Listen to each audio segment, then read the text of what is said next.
Hello, everyone. Welcome to this special Vlogmas series of my Live Talk podcast, the Ivory V.ii.B.E, the show that talks about the dark, unpolished, secret side of higher education. I'm your host, Dr. V, a former college professor turned digital creator and entrepreneur. If you want the Cliff Notes version of how to make a transition in life, check out my complimentary life class at drvernita.com/start here, and it will be in the description and show notes below. In today's episode, we will discuss the ins and outs of an article I read on the inside of higher education, Faculties So White by Colleen Flaherty. I think that's her name. In other words, why college faculty so white? That's their words, not mine. So be sure to listen all the way through to the end. You'll hear some great offers and you'll be supporting me by boosting the watch time. I would also appreciate your support by doing 3 things for me: hitting that like button, the subscribe button, and share if something sparked you to do so. It is free. Now, sometimes on here, I do have actual guests, and you can watch one of my playlists, Women Who Vibe, or you can watch the other playlist, Resume to Reinvention, which is also located on my channel. So however, in this series, I will be talking just with me, myself, and you all for Vlogmas. So, before we get started, I want you to know that the Ivory Tower Be Ivorying is a special Vlogmas series brought to you by my Brilliant Wellness e-commerce shop. Let's hear from our sponsors. I got into the e-commerce wellness space when I was working as a college professor for several reasons. I wanted a high-quality way to take care of my body when I was traveling to different conferences, speaking, and doing consultant work. I wasn't always eating or sleeping well, and I knew I couldn't keep this up for long before doing some serious damage to my body. The second reason I got into e-commerce was to be able to share with others who trusted me and valued my opinion. I wanted my friends and family to be healthy and also support the environment with natural products. The final reason I got into social sharing and e-commerce was to earn additional income and to help others do the same. I figured since I bought similar products in the past, why not get paid for using them now? I also wanted to help others find a fun and exciting way to earn additional income by sharing products they were going to use anyway. Through Brilliant Wellness, we offer a variety of clean living wellness products such as liquid collagen, our infamous fat-burning pudding, smart coffee, and all things gut health. Also, a variety of household and self-care products. Many of our products are award-winning, high-quality, plant-based, plant-derived, or as clean as they can possibly be. First-time customers get $10 off their first purchase, and they can also get $10 in Live Clean credits to share the love with someone else. The best value is signing up for Smart Ship to save it up to an extra 15% every month. I love Smart Ship because unlike any other subscriptions, you get a chance to change your order every single month without being stuck with the same products. I can go on and on about these items, but check them out for yourself by visiting drvernitaglenwhite.com/wellness or click the description below and see the show notes for more information. All right. Hi, everyone. Thank you so much for joining me. So I do have some notes that I will read. This is kind of laid back, casual, something that I wanted to do for quite some time, but I've just been putting it off. I have 5 of them lined up. Some people watched the first one, so thank you for that. So this one is set up a little differently. And so we're going to talk about the faculty members being so white in higher education. And so let me see, where do I want to jump off? So if you did not watch the first one, I am not going like real deep, heavy research. I read one article. If they have some notes where I can click, I go click and scan those, but I just really talk based on my experiences. A lot of these are opinion piece with supporting details. They're not like super heavy, deep research articles that I'm used to reading. I don't know if anyone would find those interesting, but I do. But anyway, so let's start off by saying one thing that a lot of universities try to do is not hire their own people, but that's not always the case. And they try to avoid something that's called like academic nepotism. So it's like, just because you went here, then you're going to automatically get a job. And I call it I don't want to be insensitive, but it's another word that I would say. So it's like, well, if we all sit here and think alike, then we're just in this cesspool of the same people. So you want to have a diversity of thought. This is why a lot of people who graduate from one school, they end up getting jobs like way out in these far universities, because university jobs are few and far between, especially at top schools. And then if you graduate from a top school, chances are you're not going to be hired there. So then you go down to a different type of school. And then some people luck up and get hired at their universities, but they're not on the tenure track. They may be a lecturer or an instructor or on special assignment. So I just want to put that out there. It's like it's really all about hiring and location. The article summarized talking about that the student populations in higher education, colleges, universities are getting more and more diverse, but their faculty are not. Some universities say, well, we are diverse. We have a diversity of thought.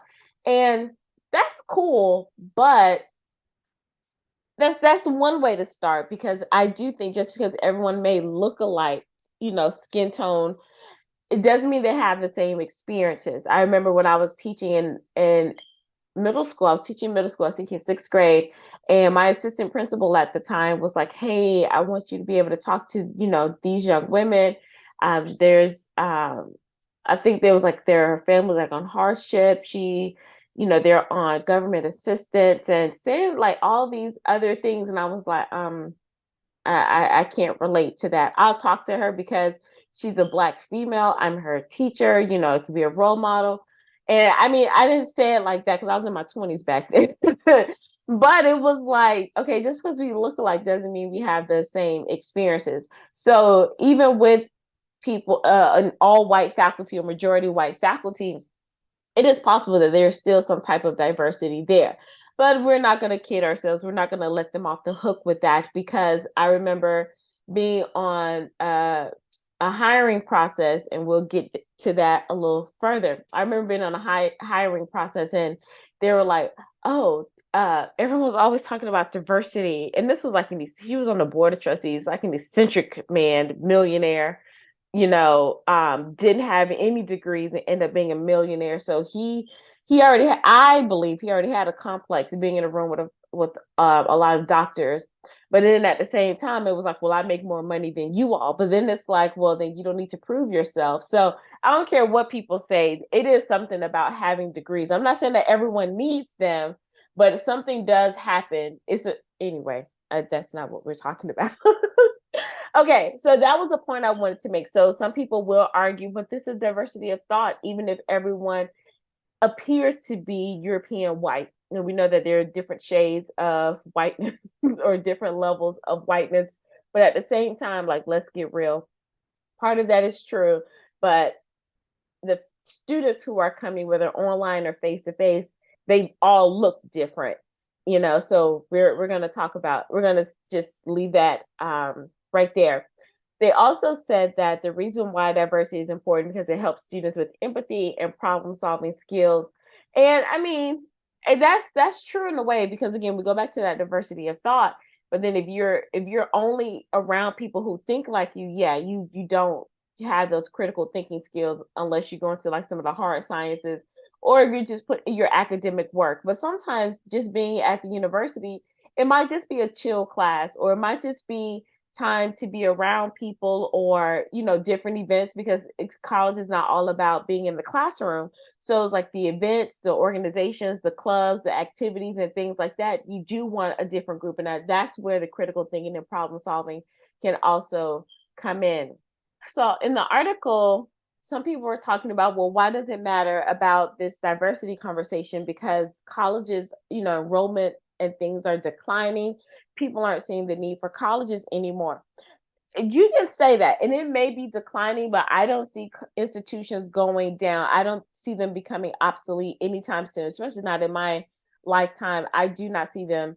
The first university was around what, 15, 1055 or something like that. And then institutions of learning were well before that. This was just higher education. So we're talking about centuries that institutions have been around. Then you have the powerhouses, the Ivy League schools, and they've been around what 1800s, 1600s, things like that. And they have these endowments that are like in the billions. So they're not going anywhere. So with that being said, since I don't see institutions becoming obsolete like that, they're still going to need to hire faculty. So the reason why a lot of faculty are so white, it does get down to the hiring process in the pipeline. And we'll talk about that coming up. So the next part is when we get into the faculty population, the article they did a study from EdTrust. EdTrust is this nonprofit organization. So they did a study with about 530-ish institutions, public and four-year. And when you're doing research, you want to make sure that you're reading things that have numbers and actual data, because they can say 90% of institutions have all white faculty, and I'm just throwing out that number. But then it's like, well, is it 90%? Did you survey all of the institutions, or is it 90% of your sample size? So I'm glad that they did put the number in 530 something schools. And then they did their percentages that way. And then they classified it as public and four-year, because we know that they're private four-year. I think colleges, people still consider, in my area, we don't have any more JUCOs or community colleges. They're now just colleges, four-year colleges. So there's a difference between colleges and universities. So they wanted to put those parameters out there.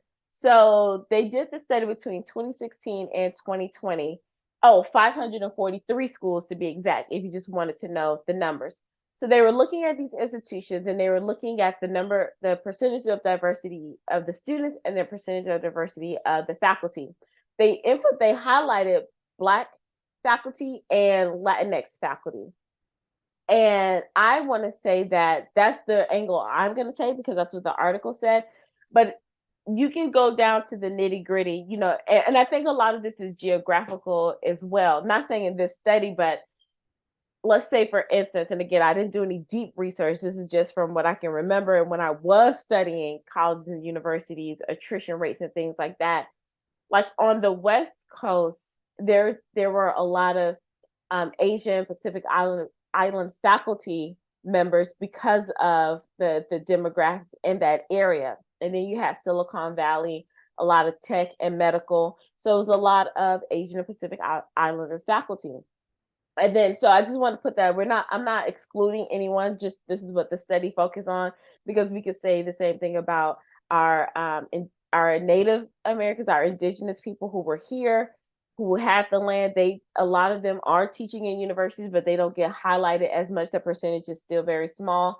And you can just take any population and I'm talking about in the United States, and if they're not white, I'm just gonna put it out there. So just we're talking about Black and Latinx. All right. So what they did, they gave them a score, and they found that Black and Latinx, well, they call it Latino, but Black and Latino faculty are disproportionately showing up as teaching. And so they were like, well, what is the problem? If you have more students, a diverse population of students going to undergrad, then why are they not showing up like this in the faculty? And that is for a lot of reasons, and we'll get into that. So I already said this, you have to take into consideration the locations of the schools. A lot of great universities are not in well-populated cities and areas. I mean, now they're growing, but think about it. A lot of the major schools are in like rural towns or college towns. And if you're young, like for me, I still consider myself young at the recording of this, at the time of this video is being recorded, but I didn't want to go, let's say, to out in Nebraska. I'm just putting it out there. And because I was actually here in Iowa. I went, and they had a great program in Iowa, but I was like, when I flew out there for a conference before I graduated with my PhD, and I saw all the cornfields, and it was cold, and it wasn't even winter yet. And I was like, I'm a Florida girl, and it's cold, and I'm at the one of the institutions, and I'm looking around like, are there any Black people? I don't need to be around all Black people, but I need to see a few, especially going in Iowa. And then just looking around, it's like this is when, we were outside. I was like, is there a mall? Is there anything to do around here? So some people love it. Some people just go in and focus. I'm just going to do all of my research, this, that, and the other. And I was like, well, I'm still young. I am single.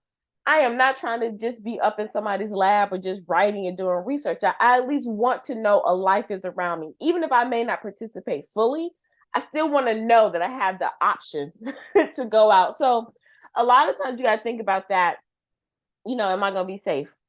That's just one thing. Am I going to be mentally safe, physically safe, emotionally safe? And then you got to think about the climate of the campus. You know, is some people may not have had a great time when they were going through their undergrad all the way up to maybe their doctorate programs. And it's like, this is just not for me. I just do not want to be here. I do not want to relive this. And if you don't think that's real, a lot of parents and guardians who aren't active at the K-12 level with their children, it's because a lot of them are having flashbacks from school. So it's trauma for a lot of parents and guardians. And it's just like, I just don't want to deal with it. And it's true. I mean, you can ask some people. I know I have. I dealt with that a lot. I dealt with that probably 5 years, and if undocumented data, I would say.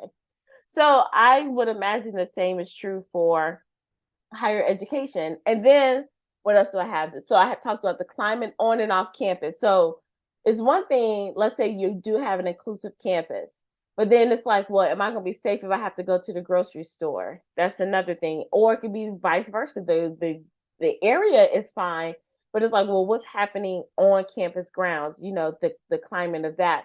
The other part is the programs. So it depends on when you went to school, what you got your degree in, and they may not be offering jobs in that area. So it's like, well, were you prepared to be this type of faculty member? So I'll give you an example. So a part of my degree is in education. Well, a lot of colleges of education are not surviving like they used to. People don't want to be teachers.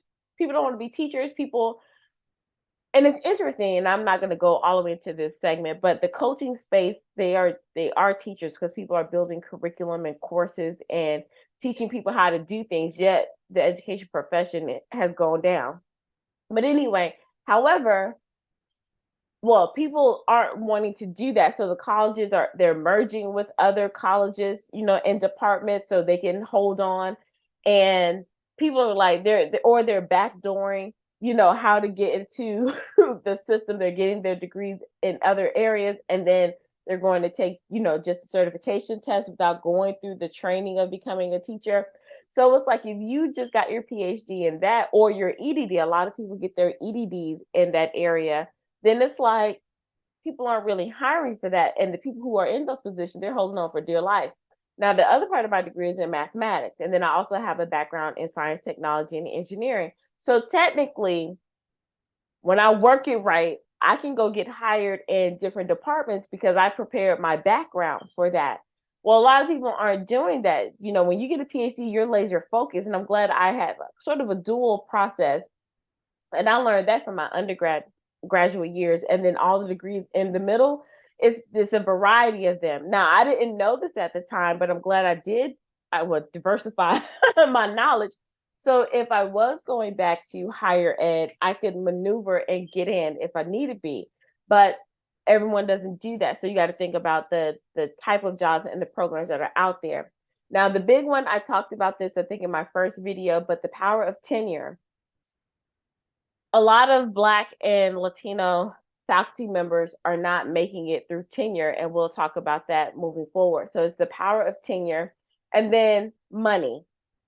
People who do have those high level degrees aren't really clocking for professor jobs because I think it is a great job and a great place to be, but it's still teaching in a way. So if you were someone who had a really strong engineering background, medical background, maybe accounting, I'm just thinking off the top of my head, science, and you can go in the private sector and make almost triple the money that you make. So that's one thing. A lot of Black and Latinx people who have these degrees, they could be working in the private sector and not wanting to come because of the money. And that's the same with like K-12 teaching.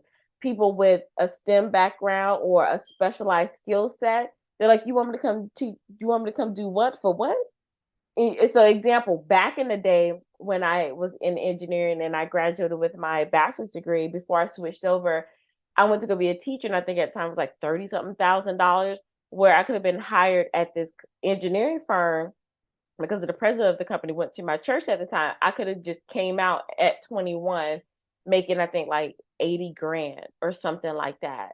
But now looking back, I was like, yeah, I probably could did that, stacked up some money, then did this teach for a little bit. But hey, it all worked out, all good, whatever. But so you got somebody like, you want me to do what for this? So it's kind of like the same thing. Now, granted, I as a professor, it was a lot of time off, and it was very flexible, and I was able to do a lot of things. But if I want to go to the private sector, then you have to weigh out, like, do I want to work full time, like all around for, almost double my salary, or do I want to chill? So all of those factors take into account why the Black and Latino faculty are disproportionately higher. All right. So we're going to jump back into this, but check out another message from our sponsors, and I'll be right back. We all have some sort of relationship with money. Some love it, some fear it, some hate it, and some enjoy it, while others see it for what it really is, a tool. I've been in each one of these categories before, but now I can say that I know money is a tool that works for me, and I enjoy telling it what to do. However, it hasn't always been this way. I've always been a great saver and budgeter, but when I became a dualpreneur and then later a full-time entrepreneur, I needed to shift how I thought about money. I no longer had a salary to rely on. I had to start seeing myself as a magnet to money, whether it was going back to a job or staying in my own business. I had to unlearn and learn a lot about money in this new space. I am grateful for Dr. Tracy, who has been my business coach and now my secret money mindset whisperer. Yes, a mouthful. We have a tight community, but it would be selfish of me not to share this amazing experience. Dr. Tracy is a living example of how money truly is a vibe. Check out her membership using my affiliate link below. I encourage people to go all in for at least 90 days, and then you get to decide if you want to keep going. But this isn't your average community. Dr. Tracy gives so much practical and energetic knowledge that you can't help but to shift your mindset and your relationship with money. Well, if you're open, of course. Check out the Money Mindset membership, and I can't wait to see you on the other side. All right, we're back. So here's something else I want to say about the tenure process and the hiring process. It is also about a pipeline. And I talked about preparation, if you're going to, get your degrees and making sure that you're able to work in a particular program. But I don't think what people understand is you just don't wake up and become a college professor. There are different ways to become a college professor. One is, and we've had people, not in my actual program, but in my cohort, from bachelor's to PhD, that's all they've known. They've been in school the whole time. Their master's was kind of wrapped up into a PhD program. They don't have any real life experiences. They just went to undergrad. Then they were like, okay, I'm going to go get a master's, and it was tied to a PhD program. They did some research, worked with this one professor. Boom, you graduated. Now you can go be a college professor. So you can be a college professor like at the age of 24, 25, honestly. And that's how it kind of was back in the day. And then there are some programs that are like, no, we want you to have like real life work experience so you can tie in this theory and this practical part. So go get your bachelor's and then your master's, spend some time out there in the field, and then you can apply and come back into a PhD program, and then you get set up there. Then you have some people who have been working in an actual like field. A lot of people who worked in the business space who are already entrepreneurs. Let's say people who were actors, had successful acting careers and things like that. What else is another example? Let's say maybe they are a prolific writer and people know them. They can get hired as faculty members at a university as well. And you don't always have to have a PhD. I don't think a lot of people know that. You don't have to have a PhD, but if your body of work can show like I am an asset to what you need, then you can get hired that way. Now, going that route, you don't get tenure unless it's a special case. And if you watch my other video, tenure is very important. So a lot of I will say, let's say, a lot of Black and Latinx um, faculty get hired. It's important to know, are they on tenure track or not? If they're on the tenure track, then they have to go through this long process of getting reviewed over and over and over. Some people do a 3 year, then a final review. Some people do every 2 years, and then the final. Some people do every year. But it can be an excruciating process. It's almost like academic hazing. It is academic hazing. I'm just putting it out there. It is academic hazing. And if you don't have the right support team around you as you're going through that process, then it's like, forget it. I gave up tenure. Okay. Because I was like, y'all don't lost your mind. So I came in at my institution, we were the largest cohort of Black faculty for a very long, probably ever, that came in at one time in 2016. And if you think about the year of 2016, I won't go into details. And I will say this, I worked at a small private liberal arts university yeah.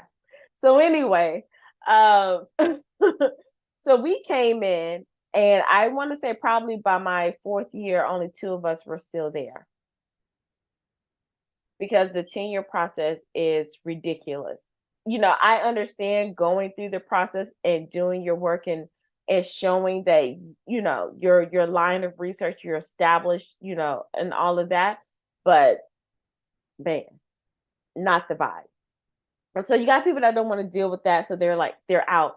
But then so you might say, well, I know a lot of people who work at the universities, and they're Black or they're Latinx or they are a global majority, which are minority in higher ed. Yeah, but what's their status? To the outside world, status doesn't matter. In the ivory tower, oh, that status matters. It's like, oh, you're a lecturer, you're an instructor, I'm an assistant professor on tenure track. I'm an associate professor. I'm a full professor. And people can say what they want to say. And let me tell you how I know that is the status matters, because at certain universities, when I was looking through a few of them, and then at the institution where I was, they had ranks of lecturers and ranks of instructors, and they had to go through a process. And I was like, because if status didn't matter, then you wouldn't have that process, so you can elevate your lectureship. Nothing wrong, and there's nothing wrong with that. If I decide to go back, don't put me on tenure. Let me be an instructor and a lecturer so I can teach these classes and I deal with the extras. I would gladly, I would gladly take an instructor or a lecturer position knowing what I know now. But anyway, so you got to think about that. A lot of Black and Latin ex faculty members are like, I'm not going through the BS, so don't worry about it. And then also with the hiring process, I was on one. This one was for a dean, but it's very similar to, I don't know, I was on a hiring committee for my department as well. What people don't tell you is like there's a culture fit, there's a culture add, and it's like we don't want you to fit kind of thing. And they should be looking for cultural adds, people who can add the flavor, diversity to the mix. But a lot of times they're looking for, do you fit in with us? And that defeats the whole purpose. And you have people who are voting on you, they're looking at your piece of paper even before they meet you in person or watch a video from you. They're already judging you, like, what school did you go to? What's your background? What's your pedigree? This, that, and the other. And it was like, you didn't even go to these type of schools, so how are you judging these people? You know? So it's like sometimes the applicants don't even make it to the next round. And sometimes it's like 3 rounds and they don't even make it to get to the interview to be hired. So that's another thing, people can look at, oh, you may have gone to this particular school, or you sound white, or you sound like you could fit with us, so I'm gonna just slide you through. And it happens. People don't want to admit it, but it happens. So all of that to say is, it sounds like it should be an easier process for people to get into the ivory tower, but those walls are fortified for a reason. They've lasted as long as they have because of the type of people that they want in the institution. I believe that a lot of institutions will open up the doors for non-white faculty, but to give that covenant role of the tenure spot, it's going to be a fight. And I explained that in my last video, but when you have tenure, you have power and your voice, and you can do a lot more. I mean, I didn't have tenure and I said a whole bunch of stuff. Hence one reason why I'm not there anymore. But seriously, and we do need more non-white faculty members in there, but it's you got to get on the committee and make those changes and be a voice. And maybe I'll talk about my experience on the committee one day. All right. So we're going to jump in and say, what were they talking about? Some recommendations. Oh, let me go back. So they were given in the study, they were given schools ranks and rankings and grades. And I was like, I don't even have to read this to know that a lot of universities failed. A lot of universities didn't even hire Black or Latinx faculty members at all, period. Did not come in here. They don't, now, unfortunately, they don't say who applied, but they were like, they didn't hire anyone. And it's easy to say, oh, we just don't, it was a failed search, or we didn't have enough candidates in the pool. And I was like, y'all can buy that BS if y'all want to. Now, if it's a school out there in Minnesota, no disrespect to Minnesota. I'm just thinking about the cold. I know Minnesota, it's a city, but I'm just thinking about North Dakota, like for a Florida girl, freezing cold. We ain't going there. Or it better be a really, really strong program. They can say that, but it's like a lot of like come on now, like y'all ain't get nobody that graduated, nobody want to change, nobody want to come there. So anyway, we need to ask the real question: how many people actually applied? So here's some recommendations that they talked about. Oh, here's one quote. It says, if institutions are going to increase faculty diversity, they will need to examine their hiring and retention practices, improve campus racial climates, and make sure resources are available to faculty members of color so they can build and hone their skills and find community. I'm going to really work on not saying like women of color, faculty of color, because I think I said this in the other video when I heard someone say that's just the same thing as saying colored faculty or colored women or colored people. I was like, oh, dang. Now, you may not take it that way, but when I heard it, it did something to me. And I was like, oh, let me change up how I'm going to say this. So all of that can be true. But in order for the climates to change, the resources to change, you got to get the people in there first and be on these committees, be at the table, let them speak at the table when they're there, not just saying you sit over here and be quiet. And when they're talking about resources, y'all need some coaches in there, y'all need some consultants and people that are willing to do the work. Now, this goes back to, and they mentioned this in the article as well, are you aligned to your strategic plan, your vision and your mission for the school?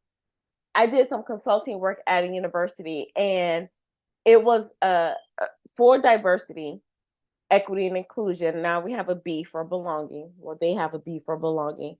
And I was like, well, what's the vision and mission of this institution? And now a lot of them didn't even know. They're like, oh, this is a good school. I want to be hired here. But when I read the vision and mission, they're like, oh, I do not. That's what it says. And I was like, yeah. So either you're gonna align to what they're saying, or you need to go because you're not fitting. And not saying that they have to fit in that. Well, for a vision and mission, everybody needs to be on the same page. So I'm not saying they got to think like the president of the university or anything like that, but the vision and mission, yes. And if there is nothing that mentions diversity, equality, or anything like that, then if you don't see a lot of diversity, then they are upholding the vision and mission of that institution. So that's one thing. And then when when I say get some consultants and people in there, I'm talking about to really do the work, and you got to change actual people. So it's like one thing is like, do we change a system? But who's the system? The system are the people. So you got to do the work on the people that are there. And the reason why I say that is because being on the committees that I was a part of, and when you hear someone describe somebody as dangerous, the guy that was on the committee, the millionaire, talked about this potential candidate we had for dean. He was Hispanic, and they was like, oh, he could be dangerous because he had charisma. And so when you got that going on, we need to work on him, the person, because it's like, what resources, what do y'all really, what system is in place to handle that? He needs some work because there's something deep down in him, some bias, prejudice, and we can go a little deeper there. So until people are ready to really address their biases and their prejudices and their racism, then it's not going to change. Going back to when I was talking about consulting work, my goodness, talking about the consulting work, there were people there was like, oh my gosh, I didn't realize that I had a bias towards Vietnamese people in this area. And I remember where it came from because my family would sit around and talk about the war. And I was like, I thought I was a nice person, but looking back on, maybe I didn't call on certain students or I didn't interact with this particular faculty member, not really understanding why. Now I knew this person. She's not racist or anything like that, but it was something in her unconscious or her subconscious that kept her from like really building a relationship with her colleague. So if that happened at that level, can you imagine what's really deep down in some of these hearts of these people who've been at these institutions since the beginning of time? So when we talk about resources, we need some people that are going to actually go in, do the work, and really work at the hearts of the people, truth be told. So that may not have been what you've been expecting from that article. I'll have it down below. I just wanted to share my take on it. They did mention some interesting things about why are the faculty members so white. It really does go down to the hiring process, the climate, and then being able to keep non-white faculty there. And we can even go to gender as well. And I know a lot more women are getting their doctorate degrees or going into higher education, but it's still dominated by a certain group. And so that's another topic for another day. But if you wonder why you don't have a lot of black, brown, yellow, red, can I say those colors? Non-white faculty members is hiring and climate. And then sometimes people just don't know that they could be college professors without getting a PhD. I strongly recommend you go get one if you want to do that because it's leverage, it's power, unless you have this amazing body of work. Oh, another group of musicians can go in. So if you're like, this awesome musician and you got your CDs and things like that, that's a different kind of thing. All right. So that's what I want to say. Let me see anything else from my notes. Yeah, they said it's not about unqualified. It's not about unqualified faculty, and that's why when I say people say, "Oh, it was a failed search," no, you didn't open up your pool wide enough. Sometimes they make these requirements like ridiculous, and nobody wants to apply, but go apply anyway because it's interesting. Like I go search on some university sites for faculty members for faculty positions just to see what's open. Y'all need people to come in here and teach these students. And maybe if y'all had different people in there teaching, then the enrollment wouldn't be so low now, would it? All right, so that's all I want to share with you. We're going to end this message with another word from our sponsor. Dear game changer, life changer, mover and shaker, you have the positions, titles, degrees, and status. You've done all the things and you've done pretty well for yourself. You're already good, you're already great. Now it's time to be phenomenal. Are you ready to design a bigger life than you can imagine? Are you ready to embrace a new, better side of yourself? Are you ready to expand what's impossible and live bolder? Well, it's time to activate your untapped superpowers. It's time to cultivate what's already inside of you, and it's time to elevate your potential and possibilities. Welcome to the School of Brilliance with Dr. V, a high-end advice company specializing in life transformation for the powerful professional, the elite entrepreneur, and the overall high achiever. We help you create dynamic and custom life plans, business curriculum, or a combination of both to help you expand and dominate every area of your life. Dr. V's mission is to help you embrace your brilliance and expand your life by operating in your true identity. Learn the best ways to work with Dr. V and her brilliant team by visiting drvernitaglenwhite.com/workwithme or check the description and show notes below.